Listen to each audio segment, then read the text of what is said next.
untuk kekurangan modal pembelajaran kelompok, yaitu siswa yang mempunyai kelebihan akan merasa terhambat oleh siswa yang mempunyai kemampuan yang kurang ya.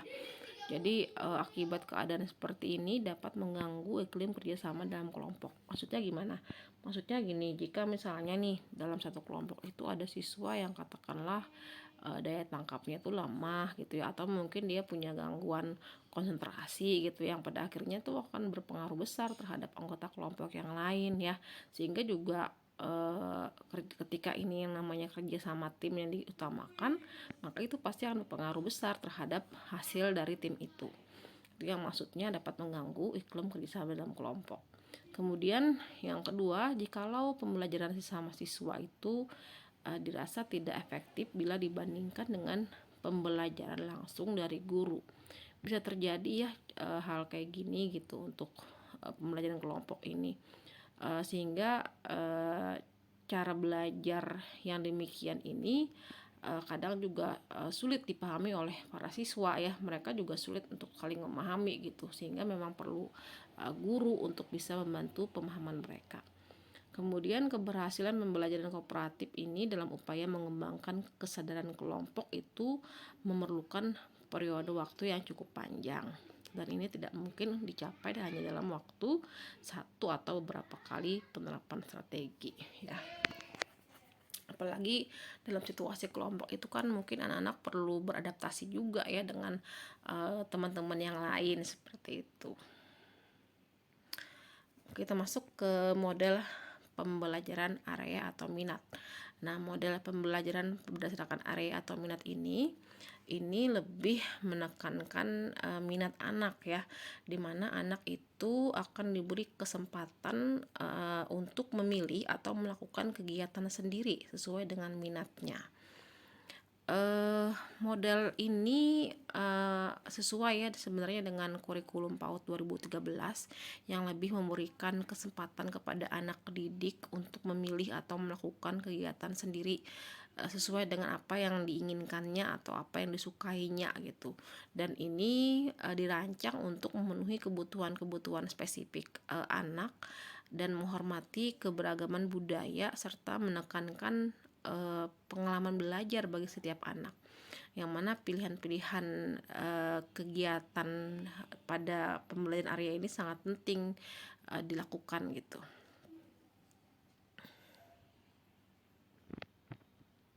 Nah, ini kira-kira gambaran dari dari pembelajaran model pembelajaran area ini ya, dimana di situ ada area ada 10 ya, ada 10 area. Ada area pasir, ada area drama, kemudian juga ada area baca tulis, ada area sains, area agama, area balok, area matematika, area berhitung, area seni, area musik ya, dan area sains.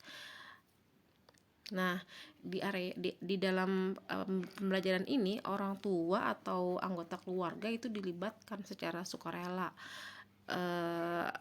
dalam pembelajaran. Misalnya orang tua itu dilibatkan dalam mempersiapkan pengaturan media pembelajaran atau menjadi modal dalam pembelajaran tertentu. Dan di sini anggota keluarga itu bermitra dengan PAUD ya dalam membentuk keputusan tentang anak. Misalnya orang tua dimintai pertimbangan perihal kebutuhan layanan khusus individual untuk anak gitu ya, dan ditanya-tanya terkait dengan minat anak gitu di rumah seperti apa gitu. Jadi memang intensif dalam keterlibatan orang tua di sini dalam bentuk partisipasi dalam kegiatan-kegiatan di PAUD.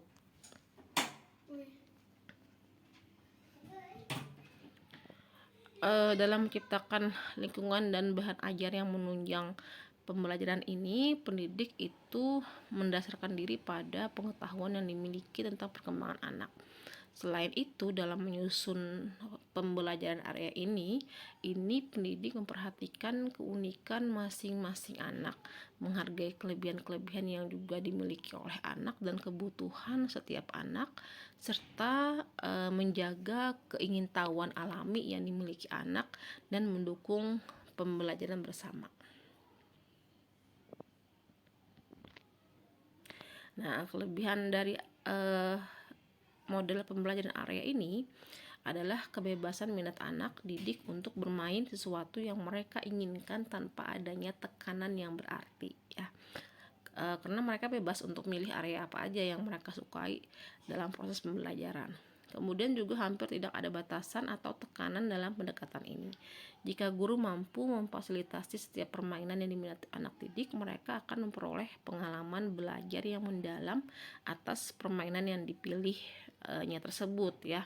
Ini berdasarkan juga 3 pilar utama dalam model pembelajaran ini, yaitu konstruktivitas, kemudian juga sesuai dengan perkembangan anak, dan pendidikan progresif.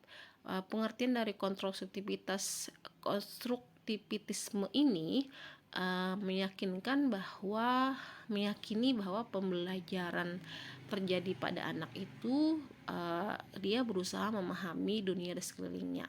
Jadi proses pembelajaran itu biarkan saja dia memahami proses pembelajaran di alam sekitar dia gitu, dengan melibatkan orang dewasa dan juga lingkungan ya.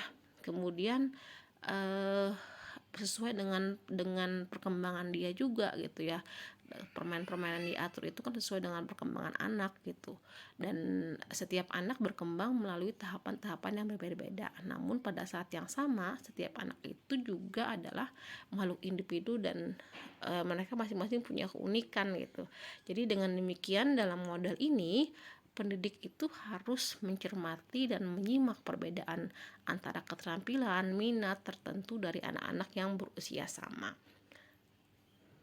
Dan pelaksanaan pendidikan progresif yang dimaksud itu dibangun berdasarkan prinsip-prinsip perkembangan anak ya. Jadi terus berkemajuan gitu. Namun di sisi lain juga ada kekurangan dari model pembelajaran ini ya, dimana kalau kita lihat tadi kelebihannya ada minat anak di situ ya. Namun ketika anak itu belajar berdasarkan minatnya hanya memilih 1 atau 2 area permainan yang memang mereka benar-benar minati, maka minat yang lain tuh juga akan dirasa kurang optimal gitu ya. Padahal sebenarnya area permainan lain yang mungkin justru penting untuk dipelajari, untuk dieksplorasi, itu tidak dipilih karena kurang diminati, sehingga pada akhirnya kan ada hal lain yang kurang optimal gitu dalam diri anak. Kemudian kelemahan lain pembelajaran ini adalah terbukanya kemungkinan anak untuk berpindah area mainan berkali-kali sebelum anak tersebut menyelesaikan area permainan awalnya. Ya, jadi sangat dimungkinkan gitu, apalagi kalau mereka sudah bosan, apalagi kalau mereka sudah tidak selesai gitu ya. Sebab sistem area ini memungkinkan untuk menjalankan pembelajaran pada minimal 4 area sekaligus. Itu yang perlu diperhatikan, bagaimana ketuntasan anak menyelesaikan tugas-tugas mereka di area tersebut gitu. Baik, kita lanjut lagi ya. Ini terakhir, model pembelajaran sentra. Jadi model pembelajaran sentra ini yang paling baru ya, yang banyak juga sudah digunakan di taman kanak-kanak, di PAUD, di pendidikan usia dini, yang mana model pembelajaran sentra ini merupakan model pembelajaran yang menitik beratkan sentra bermain pada saat pembelajaran. Jadi sentra bermain di sini merupakan area kegiatan yang dirancang di dalam maupun di luar kelas, berisikan berbagai kegiatan bermain dengan bahan-bahan yang dibutuhkan dan disusun berdasarkan kemampuan anak serta sesuai dengan tema yang dikembangkan dan dirancang terlebih dahulu. Jadi sentra di sini itu semacam ada area atau ada zona gitu ya, zona untuk arena bermain anak yang dilengkapi dengan seperangkat alat bermain yang fungsinya sebagai pijakan lingkaran yang diperlukan untuk mengembangkan seluruh potensi dasar anak didik dalam berbagai aspek perkembangan secara seimbang. Model pembelajaran sentra ini biasa juga disebut sebagai Beyond Center and Circle Time. Nah, kalau kita lihat gambar, ini adalah sentra balok biasanya ya. Jadi sentra bermain balok. Nah, biasanya tuh setahu ibu ada berbagai macam arena bermain, sentra-sentra bermain. Ada arena sentra Imtak, Iman dan Taqwa, ada juga sentra bermain peran dan lain sebagainya. Nah, ini contoh penataan ruang sentra ya. Ini biasanya ada berbagai macam sentra, minimal tuh kalau nggak salah tuh ada 5 sentra ya. Lebih boleh gitu, namun memang sentra kalau menggunakan model pembelajaran sentra ini biasanya juga butuh banyak alat-alat atau media. Kelebihannya, model pembelajaran sentra ini dianggap paling ideal diterapkan di tanah air karena mampu mengembangkan seluruh aspek perkembangan anak serta merangsang seluruh kecerdasan anak atau multiple intelligence melalui kegiatan bermain yang terarah. Kemudian yang kedua juga dengan adanya sentra ini maka dapat melatih kemandirian anak, dan anak juga tidak selalu tergantung pada guru kelasnya saja, tapi juga diarahkan untuk melakukan kegiatan dengan guru-guru yang lain, terutama yang menjadi guru sentra. Jadi tiap sentra itu masing-masing tuh punya gurunya, dan tiap hari anak tuh bisa bermain dua sentra sekaligus ya. Jadi misalkan 30 menit pertama dia bermain di sentra balok, kemudian selanjutnya dia bermain di sentra imtak gitu ya, dan tentunya dengan guru-guru yang menjadi penanggung jawab sentra. Kemudian metode sentra itu juga menciptakan setting pembelajaran untuk merangsang anak agar aktif, kreatif, serta mandiri dengan menggali pengalamannya sendiri, bukan sekedar mengikuti perintah guru, meniru ataupun menghafal. Dan yang kelebihan yang lain dari pendekatan ini adalah lebih fleksibel dan kontekstual. Namun di sisi lain juga ada kekurangan ya model ini. Model ini juga jika dilakukan tanpa persiapan yang matang, maka ada kemungkinan tujuan-tujuan pembelajaran itu tidak tercapai secara maksimal. Sebab anak ditakutkan akan terlalu larut dalam proses bermainnya, sehingga ketika guru tidak melakukan persiapan yang matang, maka bisa jadi guru kurang memperhatikan tahapan-tahapan pembelajaran melalui metode ini. Kemudian kekurangan lainnya, model sentra ini justru kebalikan dari kelemahan yang ada pada sistem area. Jika pada sistem area anak bebas memilih permainan tertentu dan berganti-ganti mainan sebebas mungkin, maka tidak demikian dengan sentra. Jadi pendekatan sentra dan lingkaran ini memang punya batasan ya, waktunya ada gitu ya. Kemudian juga dengan adanya waktu itu kelemahannya ya menghalangi kebebasan anak untuk bisa memilih lebih dari satu permainan, dan anak juga tidak bisa beralih dari satu permainan ke permainan yang lain sebelum menyelesaikan permainan yang disajikan guru sampai tuntas. Nah, dengan demikian maka pendekatan sistem area memberikan pengalaman bermain yang sangat luas namun dangkal. Nah, sedangkan pendekatan sentra ini memberikan pengalaman bermain yang mendalam tapi sempit. Segitu dulu mungkin ya dari model-model pembelajaran yang ada di Indonesia, dan kesimpulan yang bisa kita ambil, masing-masing model pembelajaran itu memiliki kekurangan dan juga punya kelebihan, serta juga memerlukan kondisi yang berbeda-beda.